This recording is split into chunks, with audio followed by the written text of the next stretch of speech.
4 p.m. We're bringing developing news. And the stories behind the headlines. This is Storycon. I'm Regina Lay. I'm Ed Lingao. The headlines of this are: the Supreme Court affirms its ruling declaring the articles of impeachment against VP Duterte as unconstitutional. The High Tribunal says the fourth impeachment complaint transmitted to the Senate on February 5, 2025 was barred and is still barred by the one-year rule. The Supreme Court denies with finality the House of Representatives' motion for reconsideration, or MR, seeking to reverse the decision. Recall that in July last year, the High Court voted unanimously to bar the Senate from proceeding with the trial, citing a constitutional provision that bars multiple impeachment proceedings within a single year. By a unanimous vote of all those participating, the Supreme Court en banc denied with finality the motion for reconsideration filed by the House of Representatives, which sought to reverse the Court's July 25, 2025 decision that declared the articles of impeachment against Vice President Sara Z. Duterte unconstitutional. Meantime, the VP's defense team acknowledges the High Court's decision. It says, and we quote, "With these issues settled by the court, the matter is now closed and we should move on to address the nation's other pressing concerns." Speaking of the Vice President, she said her father, former President Rodrigo Duterte, is keeping his defense team. That is despite consecutive legal disappointments on his appeals before the International Criminal Court. Tinanong ko si dating Pangulong Rodrigo Duterte, sabi ko, exactly kung ano yung tanong ninyo, gusto mo ba palitan at hindi ka ba satisfied? Sabi niya, hindi palitan, pero meron siyang mga instructions na ibinigay kabahin sa legal team. So, hindi ko nasabihin kung ano yung mga instructions dahil ano naman na yun, hindi na mahalaga. Meanwhile, former President Duterte's counsel, Nicholas Kaufman, has challenged the ICC pretrial chamber's decision denying his client's release from pretrial detention. In a notice, Kaufman said that the chamber erred by ignoring a medical report detailing the former president's alleged deteriorating health and compromised cognitive condition. The defense is now seeking a full reversal of the ruling and Duterte's immediate interim release. President Bongbong Marcos has come out in a video after being diagnosed with a gut ailment. He assured the public that he is okay, just taking it easy as per his doctor's orders, and promised to make public appearances very soon. Here's a portion of that video. Okay na. Ang giling ng mga doktor ko. Binigyan lang ako ng mga gamot. At saka patuloy pa rin yung aking antibiotics. Pero okay na ako. In fact, nakapag-EDC meeting na kami nung Lunes with most of the cabinet. So I'm back in pero medyo nagtatampo sa akin yung mga doktor ko. Kasi sinasabi nila, wag muna. Sabi ko, hindi ko naman pwede pag-antayin lahat ng mga nangyayari. So, tinuloy ko na lang. And tomorrow, I have some meetings in the office. And tuloy-tuloy na. The other stories we're watching this Thursday, January 29. Interior Secretary John Biclimulya says the government is coordinating with Swedish authorities to verify the possible location of former Ako Bicol Congressman Zaldi Co. This follows a petition dated January 15, 2026, indicating Co personally appeared before a Swedish notary public. Biclimulya says the agency will ask Interpol to red flag Co's foreign passport to limit his movements in Europe. He is believed to be hiding in Lisbon, Portugal. The Chinese Embassy in Manila said there's no need for a Senate resolution to declare a Chinese diplomat persona non grata. Embassy counselor and spokesman Ji Lingping said that President Marcos can directly order the departure of Ambassador Jing Quan and order him persona non grata. That statement came as the Senate suspended action on a resolution seeking to declare his deputy spokesperson Wei Guo persona non grata amid a word war with Philippine officials.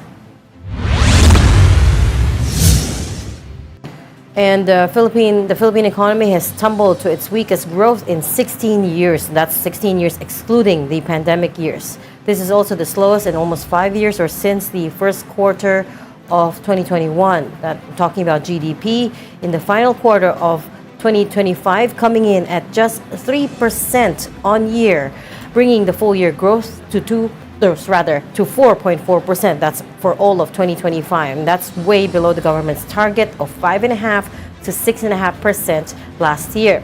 The weak economic performance was, of course, partially caused by the flood control scandal, which affected investor and consumer confidence and heavily slowed down public spending.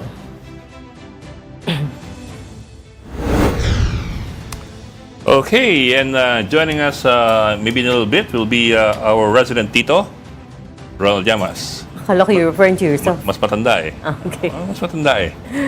I don't think he thinks he's old. Oh, but- really now? Who's he kidding? I think he thinks he's still young. But also from the Philippine Star, we've got Editor-in-Chief, Ami Pamintuan. Hi, Ami. Hi everyone. Hi, Ami. Happy Thursday. Happy Thursday. May malaking story ngayong araw. Happy Thursday. Happy Oo nga eh. Thursday. Hinintay ko pa yung copy, hindi ko pa nababasa yung ano eh. Yung decision.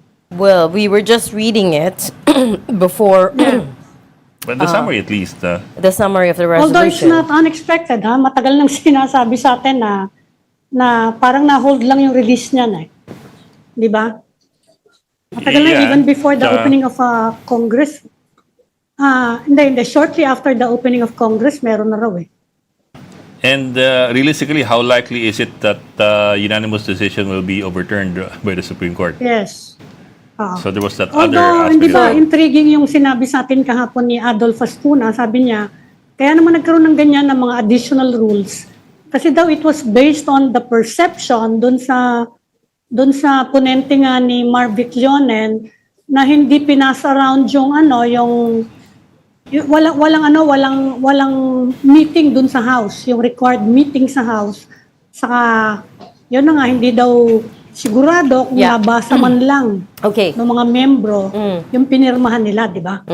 So, Yun yung sinabi sa atin ni Ado. So just to recap, we're talking about the big Supreme Court decision released just this afternoon, wherein by a unanimous vote of all those participating, the Supreme Court denied with finality the motion for reconsideration filed by the House of Representatives, which sought to overturn the decision of July 25, 2025. Remember that this MR was filed by the House in August, and they had argued that the Supreme Court erred in some facts in the case of the Vice President impeachment process. They are arguing about the fourth impeachment complaint filed against Vice President Sara Duterte, wherein the first three were archived after the fourth was transmitted to the Senate. In any case, the Supreme Court has voted unanimously, not today, unanimously by those participating. There are a few interesting things about this case. Number one is the fact that Justice Alfredo Kagiwa did not take part and Justice Maria Filomena Singh was on leave. That's according to the Supreme Court statement that we received this afternoon.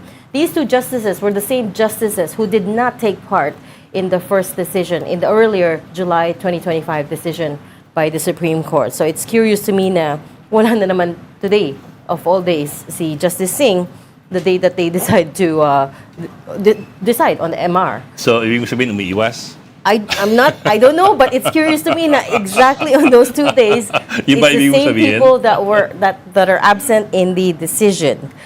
And then there's also so ang final, yung first vote was 1302. It seems like this MR decision voting also was 1302 kung dalawa lang yung absent. Or rather, dalawa lang yung did not take part in the decision. Sabagay, madali namang mahulaan yan kahit wala tayong kopya, no? Sabihin lang nila no valid arguments. No new valid arguments to overturn the decision. No new valid Ulitin lang lahat yung mga No new valid arguments, but remember that the House of Representatives also pointed to the footage that the Supreme Court had used in their first decision. That was an ABS-CBN footage of the House of Representatives proceedings. Sa plenary. Oo, sa plenary. which the HREP said the Supreme Court misunderstood. Nagkamali sila in the facts of the case, which is, in the facts is what the ponente, Justice Marvic Leonen, based his decision on. But kasi not directly, those were not the direct facts on which he based the decision on, specifically dun sa portion na whether or not it violates the 1-year bar. With this decision upholding their earlier decision, nag-clarify ang Supreme Court ng ilang points kung saan mas malinaw na ngayon, although hindi malinaw kung saan galing which we can ask some lawyers later. Malinaw ngayon kung anong dahilan kung bakit nila sinasabi na nag-violate ng 1-year bar. For example, this is something that Joseph saw kanina. For purposes of the impeachment complaints now, an impeachment complaint is deemed initiated when, number one, the complaint is referred to the Justice Committee. That we all know. That's going further back pa dun sa Francisco versus the House of Representatives. That's always been the standard that we've known from before. Etong number 2, letter B, ang bago. Okay. It's deemed initiated when a verified and endorsed complaint is not placed in the order of business of the House within 10 session days, or when it is not referred to Justice Committee after it's put in the order of business within 3 session days. So in other words... So not initiated dyan. In other words, basta properly verified that endorse yung impeachment complaint, the House has to move it forward. Otherwise, it's deemed to have been initiated basta properly verified and endorsed. Tama ba? That seems to be it. But it seems like sa letter B, sila, that's where they stumbled. Yung letter B saying properly verified and endorsed complaint is not placed in the order of business of the House of Representatives within 10 session days. Kasi they never did last year. The first 3, right? Remember, there was a lot of back and forth last year over whether the first 3 were deemed initiated, and the HREP argued that they were not because they were never referred. And they jumped to the shortcut, the number 4 complaint. And they were archived only after the 4th impeachment complaint was transmitted to the Senate. So that was a big debate last year, whether what constitutes an initiation of an impeachment So now complaint. we have a clear rule here, although I don't know if it's not clear to all of us, but it's clear. Let's bring in someone who can answer our very big questions about this Supreme Court ruling. We're talking to Attorney Rene Sarmiento, one of the framers of the 1987 Constitution. Welcome back to Storycon, Attorney. Hi, sir. Good to see you again. Hi, Attorney. Good afternoon, Ed, Regina, and Ami. Magandang hapon po sa kanilang lahat. You go first? I go first. Who wants to go first? I mean, first we can start from a general vantage point, which is what did you think of the Supreme Court's decision this afternoon? Of course, the Supreme Court has spoken. It has the final say.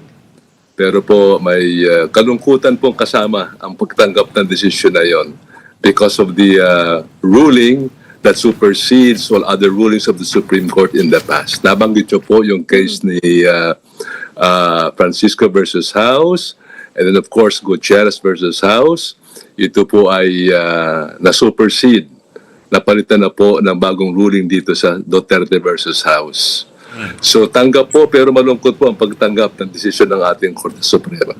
But we have to respect and honor the decision of the highest tribunal. We understand, sir, tanggap ninyo, pero sang-ayon ba kayo?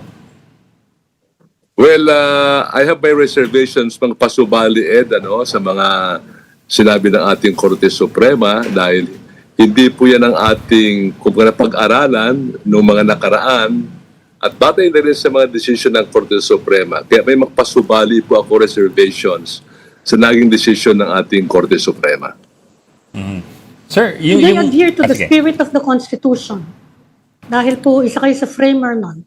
Along that line, yung topic na yan, yung ruling ba ng Supreme Court, kasi yun ang sinasabi ng mga critics You effectively amended the Constitution and made it so much harder to impeach impeachable officials.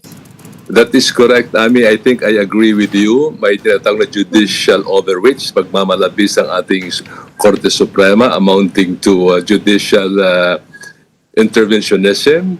Yes. Okay naman judicial intrusion, hindi lang po judicial activism. Medyo nagmalabis po, nasobarahan po ang desisyon ng Korte Suprema dito po sa Duterte case. Pero hindi ba yun one-off lang? Parang yun ang indication sa amin kahapon ni Adolfo Ascuna. Parang it applies daw only to their appreciation of what happened dun sa pag-handle ng impeachment ni Vice President. But that can cover but that can cover all other future cases. Ito po naging desisyon po ng ating Korte Suprema sa Duterte case can be made applicable to other cases. That is why po, with all these new impeachment complaints that will be filed against Sara Duterte, this has to be followed. Ito na pong sundin natin, hindi na po yung rules ng House Committee on Justice, which are very, meaning the rules set forth by the Supreme Court are very stringent and very strict. Yan po ang tingin ko, Ami. Can I just clarify very quickly, sir? You think that the Supreme Court do you think that they've effectively rewritten that provision in the Constitution? Because now, as you said, we have to follow these new guidelines moving forward in any impeachment case. Nakalagay po sa ating saligang batas, Article 11, Section 3.1, the House shall have the exclusive power Correct. to try all impeachment cases. Now, as it is now, yung exclusivity ay medyo naapektuhan with this ruling of the Supreme Court, especially with the 7 guidelines set forth by the Supreme Court, yes. And number 2, sa interpretation po ng 1-year ban rule. So, yan po ang medyo mahirap tanggapin, but well, it's a ruling of the Supreme Court. Sir, paano yun? So ngayon, lahat ng reklamo na, technically verified and technically endorsed, kung hindi mo pagalawin, kung hindi mo iakyat, in other words, that triggers the 1-year ban already. That's correct, Ed, no? So, ang interpretation ng Supreme Court, we have to strictly follow yung 10, 3, 60, and 10. Ano po ba ito? Within 10 days, dapat masama sa order of business. Within 3 days, ma-refer sa committee. Within 60 days, mag-decide ang Committee on Justice. Within 10 days, pag-usapan po sa plenary session. So the interpretation of the Supreme Court is strictly this should be followed. So again, malaking pagbabago po sa naging desisyon ng Supreme Court sa Gutierrez and the case of Francisco. What, sir, do you think will now happen to Article 11, Section 3, Subsection 2 of the Constitution that gives the House of Representatives exclusive power to initiate the impeachment process? Now that parang opo. As it appears, it has been emasculated. It has been modified by the Supreme Court decision. Kaya nga pantingin ko may element of judicial intrusion dito po sa proseso ng Kongreso. So with that changes the meaning of exclusive power to try all impeachment cases. For the first time po, ito po ay nalabas ng ating Korte Suprema. Maybe, sir, Since it's in the Constitution, hindi ba pwedeng the Congress can assert its exclusive power dahil dito nasa Constitution and while abiding by the Supreme Court, they can craft new rules. Hindi ba tuwing impeachment naman nagkakaroon ng bagong rule eh. Depende. Hindi naman lahat, pero nagkakaroon sila ng mga bagong rules depending sa kaso, di ba, sa circumstances. Pwede naman nilang gawin yon and invoking their exclusive power as enshrined in the Constitution. You are correct, Ami, because may separation of powers na tinatawag po tayo, Yes. no? Dapat hindi po nakikilam ang bawat isa or otherwise that will be disturbed. So pwedeng gawin po ng House yan to promulgate new rules on new rules of procedure in trying impeachment cases. Procedural. Procedural, but that might create a constitutional problem.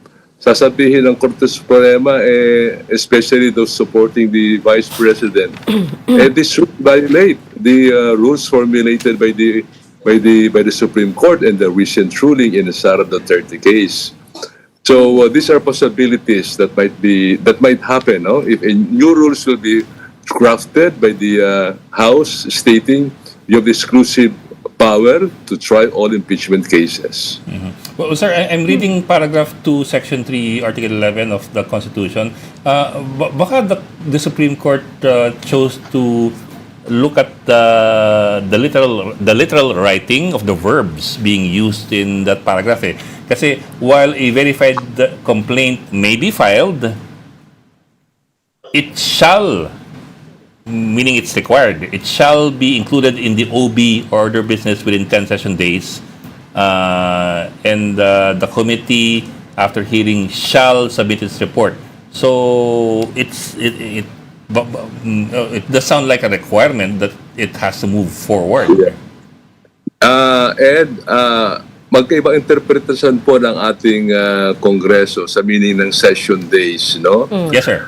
Sa punto de vista ng Korte Suprema, ang session days is calendar days. Calendar days.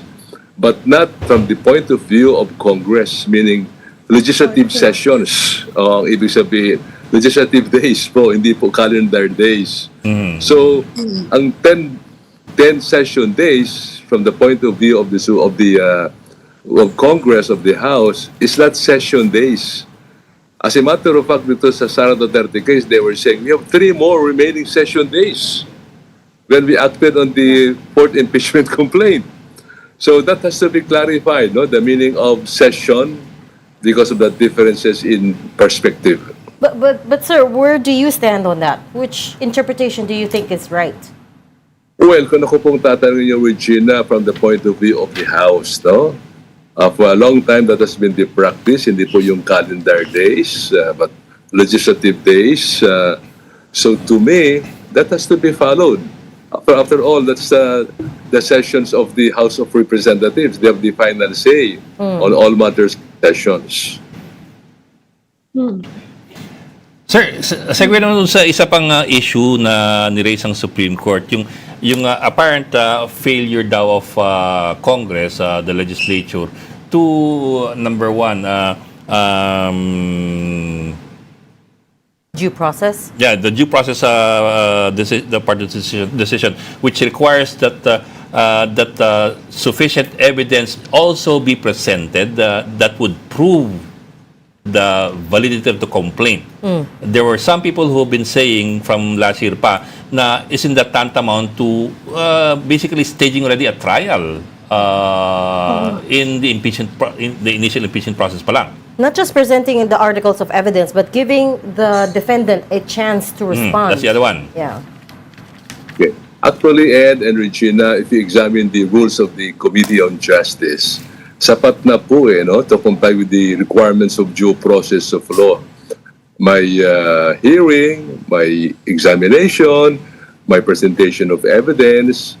But dito po sa new rules set forth by the Supreme Court, all verified complaints dapat kasama na po yung all evidence, no, that are sufficiently grave and that would convince the members of the House.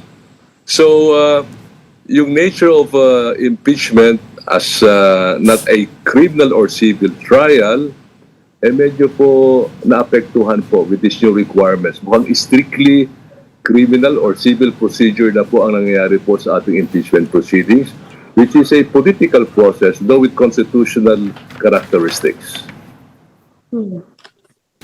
So, sir, where do we move from here? I mean, is that Where even do a we question from that here? needs to be asked? Magandang question po yan, no? Well, the Supreme Court has spoken, so we have to yield to the ruling of the highest tribunal. So the House has to craft new rules to conform with this new rules set forth by the Supreme Court. I think that's the only way that we can do. Now, if we follow the suggestion of ni Ami, pwede rin po yan, no? Assert there's the exclusive power to try all impeachment cases. Kaya baka mag-create ng constitutional crisis po sa ating bansa. Yun lang po. But it will make difficult, alam niyo po, it will make difficult all impeachment cases to move forward in our country. Defeating the intent of the framers of the Constitution that it is a powerful tool to demand accountability from public officials. Saka pwedeng testingin sa Supreme Court Justice. Si Ami talaga. Pag-impeach ng isang pag-impeach din ng isang para lang ma-testing. Dahil tingnan natin kung sino masusunod, di ba? Si Ami Paminton po yun ng Philippine Star. Alam niyo po, Ami, Ed, and Regina, the people has a big say on this, no? Yeah. I think we have to express our views, ventilate our views, articulate them tungkol po sa decision na ito. Kaya yung ginagawa niyo po ay napakalaga po. So para po marinig po ng ating Korte Suprema. But is there any other legal recourse? Wala nang other avenue for appeal, no? Alam nyo, Ed, in the past, may mga second motion for reconsideration na pinafile and it's now on the discretion of the Supreme Court to entertain. But in the past, they entertained second motion for reconsideration. Sabagay, yung PAL case, after so many years, I don't think that's going to happen in this case because during the press conference, the spokesperson already said there will be no more appeals. They will not entertain any more appeals on this. That closes now the possibility of another motion for reconsideration. But I trust the House to be more creative this time, how to adjust to the new realities. So sana po the rules will be compliant at the same time, exercising their exclusive power to try all impeachment cases. May isa pang ano ngayon, may isang problema pa ngayon. Sabay-sabay ngayon ini-impeach yung presidente saka vice president. Totoo po yan. Really craft, ano? Very unique po ang political situation. Tama po. Very unique. Very unique po ang ating political situation. I mean, that's why I say only in the Philippines this happens. Tinanong namin yung kahapon, meron ba prioritization yon? If the president and vice president are being impeached, hindi ba dapat bigyan ng priority sa presidente? Mas maraming trabaho yan eh. Hindi ba? Just to get it out of the way muna. Pwede rin po yan, no? Pwede rin po yan, no? So, kasi ang vice president is on a spare tire, no? So, lahat na problema, lahat na responsibilidad nasa presidente. Again, having the exclusive power to try all impeachment cases, they can prioritize the impeachment complaints against the president. But the problems facing the country. I suppose that's what's weighing on my mind right now, sir, because it no longer is exclusive power to try. Is what we've seen on this decision, right? The Supreme Court, I mean, yes, they are allowed to step in, but only when there's been a grave abuse of discretion. Right? But they weighed in nevertheless on this matter. And now it doesn't seem like, it feels like the House of Representatives will have this hanging over their heads, right? They can be challenged at any time at the Supreme Court. I feel like this is what it has set, the precedent that it has set. So parang That's hindi na correct, exclusive. Regina. It's a sword of Damocles sa head ng ating mga House of Representatives, each hovering. So that's why what happened here was a judicial amendment of the Constitution. Ang tingin ko po.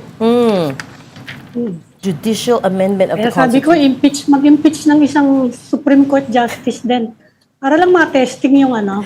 O mag-file Para lang kami, ma-testing yung ruling. ipa-endorse Hindi natin. para ma-testing yung ruling. Pero, continuing the question on the President and the Vice President, tama ba yun? Pag na-impeach, na-oust yung Presidente by impeachment at hindi pa nare-resolve yung impeachment ng Vice President, she will automatically succeed, di ba? The President. Tama po. Yeah, she will become President. So, mawawala na yung impeachment complaint It'll become against moot. the Vice President. Tama ba yun? Hindi po. Hindi po. Kahit na siya pumalit bilang presidente, it is unresolved. So it has still to be decided because of the nature of the offenses, betrayal of public trust, graft and corruption, etc., etc. So to me, that has still to be addressed and resolved by the House of Representatives and by the Senate. Pero hindi ba dapat i-refile against the new president? President na siya eh. But then those are offenses that he did not commit or she did not Committed by commit the as Vice the president, President. but as the vice president. Yan ang problema. Pwede ka bang ma-impeach for offenses na hindi position mo That's an interesting ano, no? involved in your... Well, maganda po. That's a case of first impression, Ami, ano? So, that possibility. So, again, that's a legal question that we have to resolve when the time comes.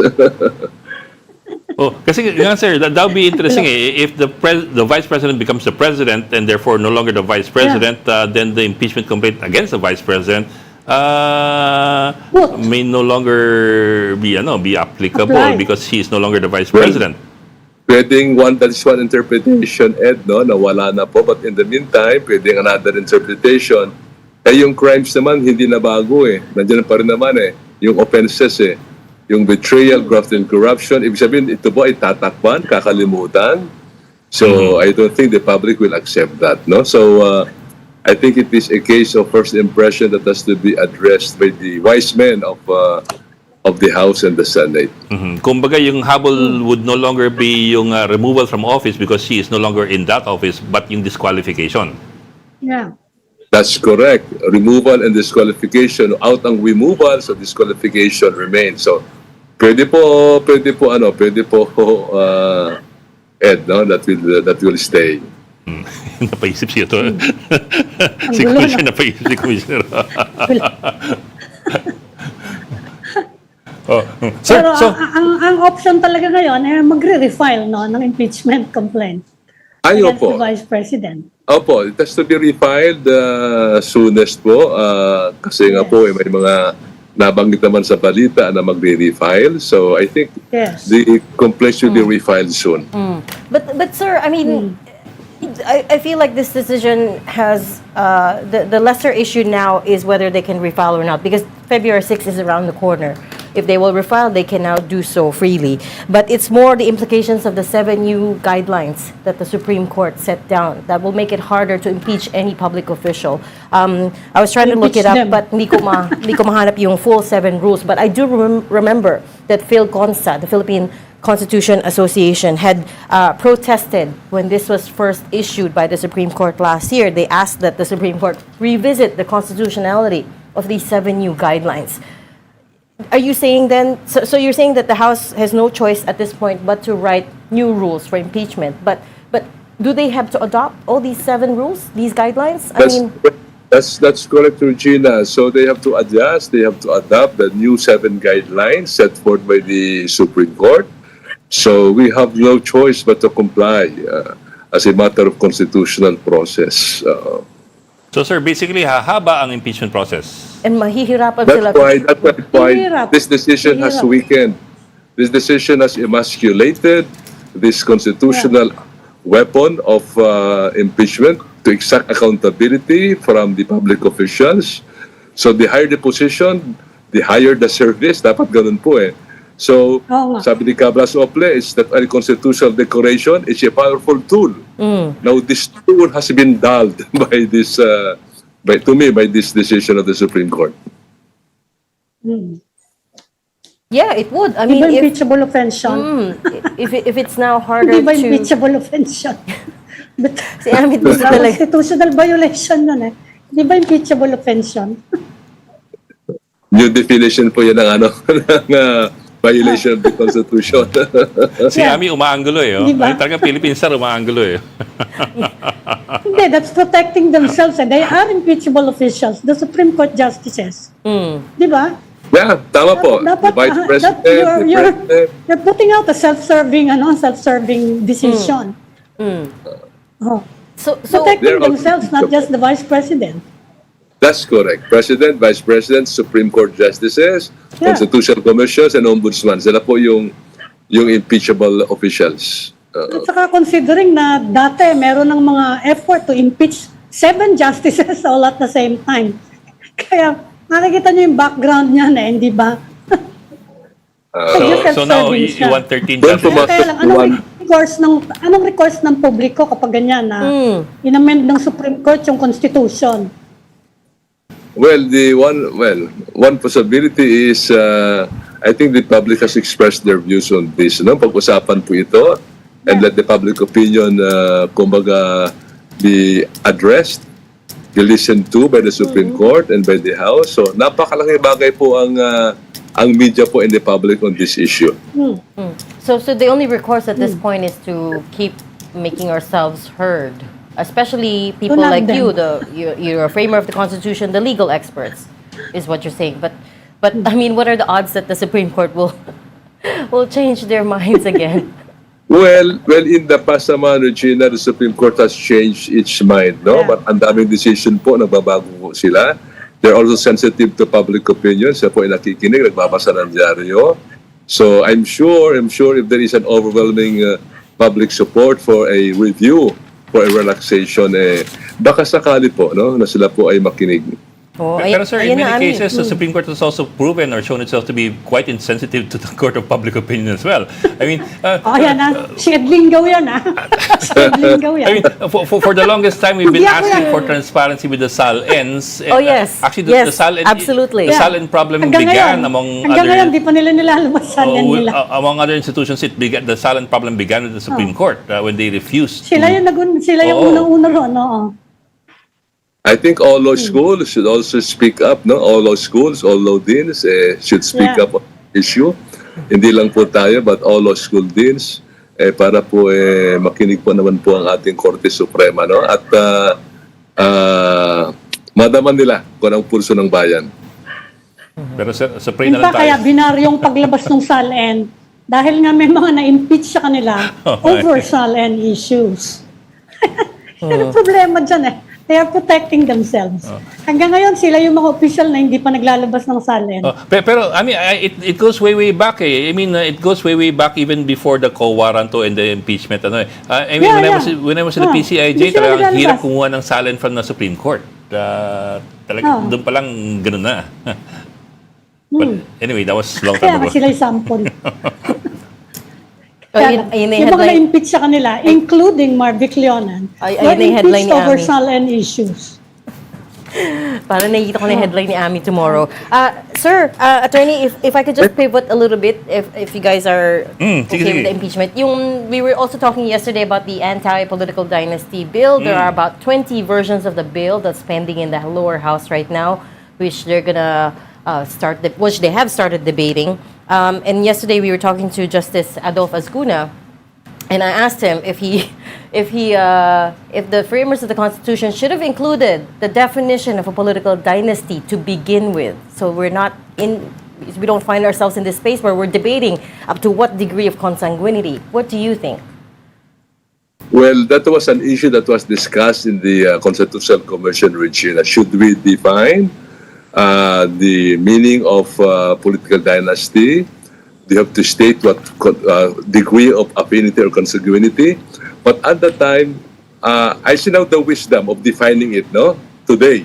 But at that time, we could not define it because the situation was very politically volatile. It was turbulent because of the coup d'etats.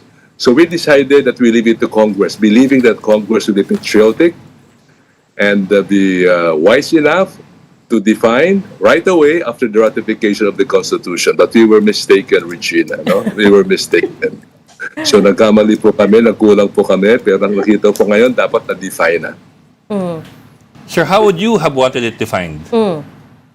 If we could take you back to that time. Well, we have an extensive discussion on political dynasty in the Constitutional Commission, meaning the relatives occupying positions and affecting governance and public accountability. So relying on the intent of the discussion, we could define what political dynasty is. But we have never defined the limits, no, the degree of affinity or consanguinity. So drawing from the intent, we can define what political dynasty is. For example, sir, to what degree of consanguinity or affinity would you want to, if you were to be given the choice, to what degree would you want it to be limited to? Well, Ed, that has to be studied carefully, no? Because up to what extent yung influence ng ating mga political dynasties, sa mag-asawa lang ba, sa magkapatid, sa pamangkin, kahit na sa mga apo.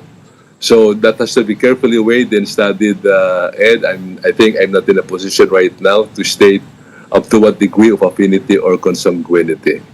So yan po. The studies of organizations on fat dynasty, obese political dynasty, and thin political dynasty will be most helpful, Ed. Yes, sir. Ang dami na kasing nuancing involved eh. Like in our discussions with various resource persons that we've talked to, for example, ang gusto ng House Speaker, may clustering. Kumbaga, hindi pwede kamag-anak po tumakbo doon sa, for example, Merong ikaw national. mayor, jurisdictions.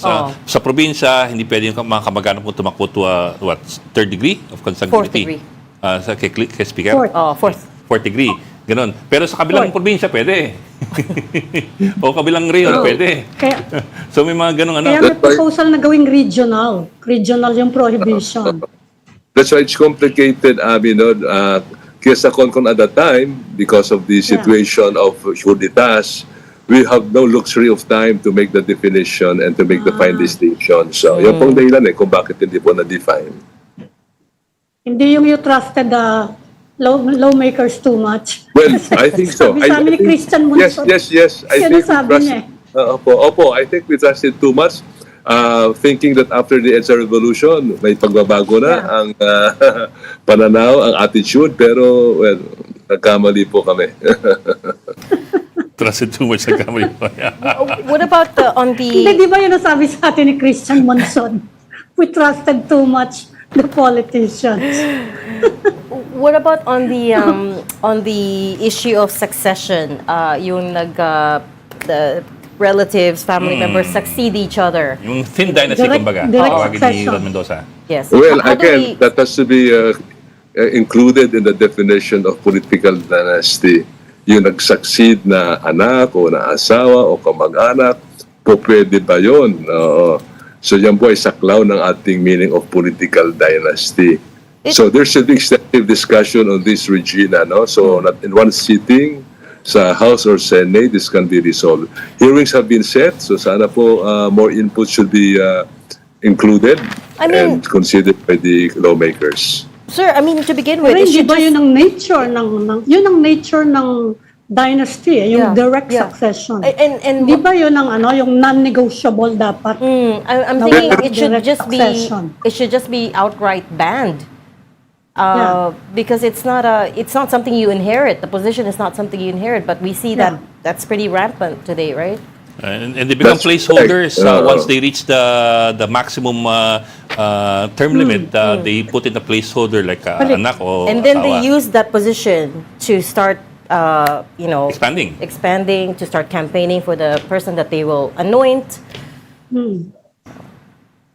And because of the name recall, helps a lot, di ba? Kung the same family ang nanunungkulan, the name recall will be, kumbaga, most helpful sa kanila. So dynasties can avail of this name recall to prop up their candidacies.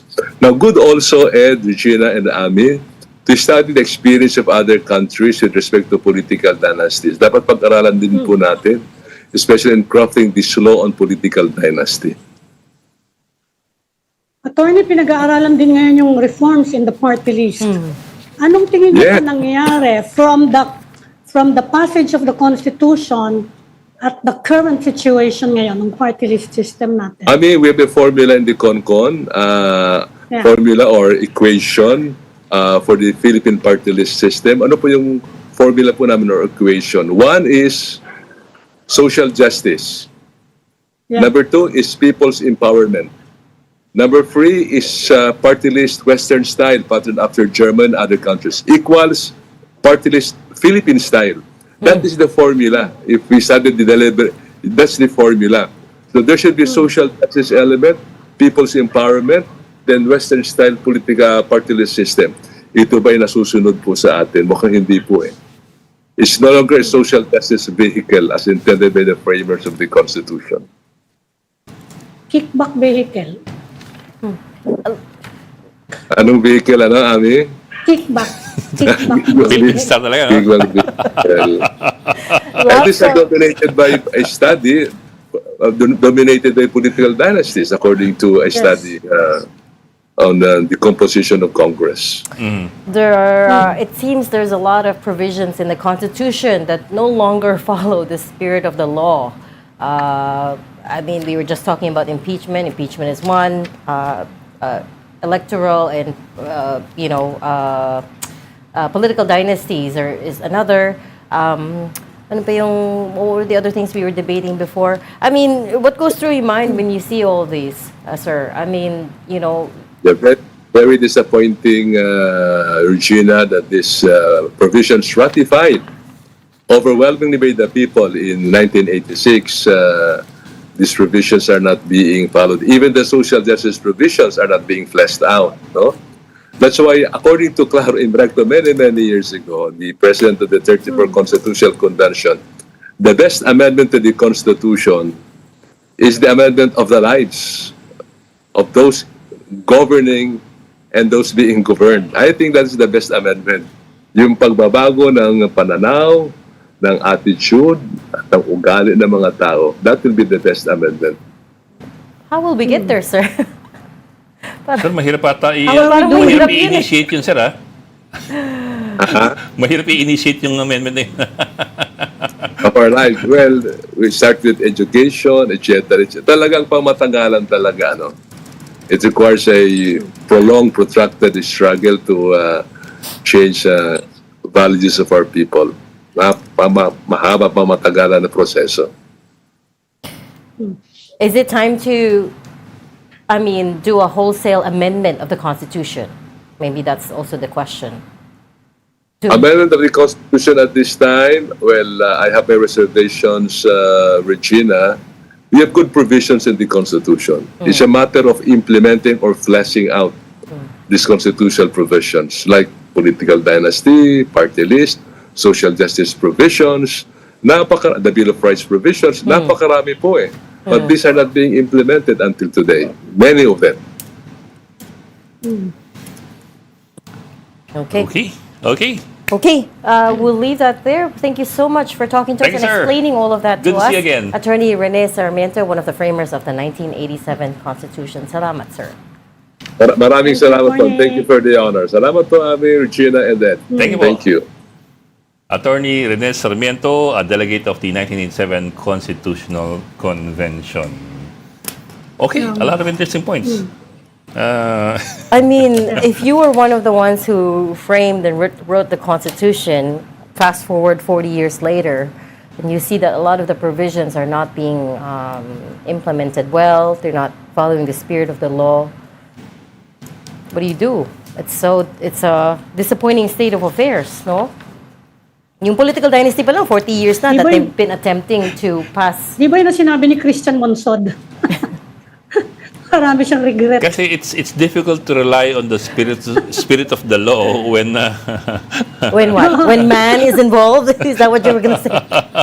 May narinig akong phone-in question from our executive producer saying may pag-asa pa ba ang May pag-asa ba ang Pilipinas? Maybe Pilipinas? we should have asked him, no?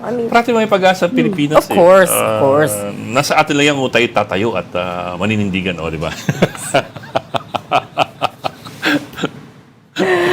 Naks na naman si Ed na naman. I do remember kasi, Ami, ito panahon mo to eh. Nung ratification ng 87 Constitution, that was February, di ba? That was around February 87. Yeah.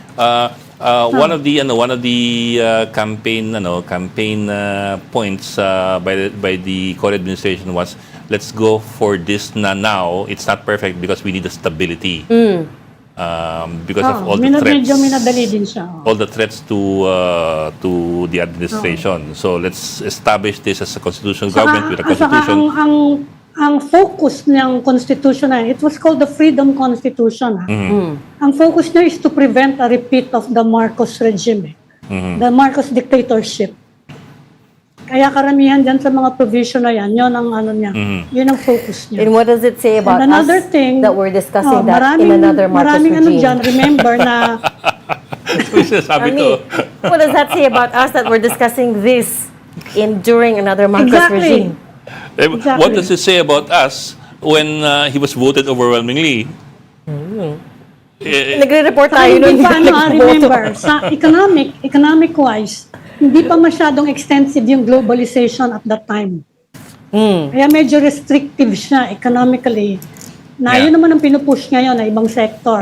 Mag-economic amendments tayo, kaya lang wala nga tayong tiwala sa mga politiko na Yun na hindi nga. Yun na nga. nagiging political yung ano. It seems like it is time to make some, I mean, of course, over the years, they have made some minor amendments. For instance, Yeah. economically, yung restrictions around the Yeah. foreign direct investment. So, Yeah, by law. it has kept up with the times. What I'm saying is maybe it is time to do a wholesale assessment of the Constitution and see what provisions still work, what don't work in this modern day and age.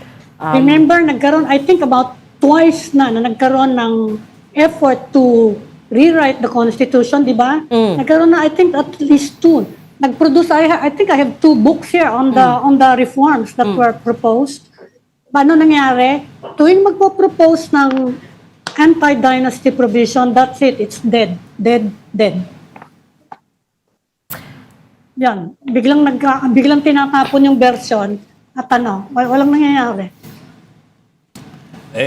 Kaya wala nangyayari. Hindi ka kasi spiritual eh. Because it's gonna take a lot. I remember, Oh. pinasya nung ano yung technology natin, wala pang cellphone, wala pang AI, no? Kaya medyo... 3 Diyos pa nga tayong marami iPhone siyang nun eh. kailangang Hindi 3.25 baguhin eh. actually. But, Kaya lang, yun na nga. but as you know, as you heard, si Attorney Rene Sarmiento says the people have recourse. You know, sometimes, I'm not saying all the time, the Supreme Court is Yeah. sensitive to the voice of the public. He wants to say something. He wants Rewind, to say- rewind. I always say, Rewind. the power of the institutions are in the people. Wala rito si Raul Llamas eh. Si Raul Llamas nandito sa Wala Raul si Llamas. Ronald. Kesyo Congress, Si Kesyo Cueva. Supreme Court, the power lies in the people. Regina, Gina. Labas ka sa kuweba. Okay, I'm gonna end this now before you. Okay, thanks for joining Storycon today. I'm Pamituan, Editor-in-Chief of the Philippine Star. Join us again tomorrow 4 p.m. for Storycon. I'm Regina Lay. I'm Ed Lingao, kapatid. We are one news, all sides, all the time. Siya sa Time. kuweba. Siya sa This is the Story Conference Group or the Storycon Group.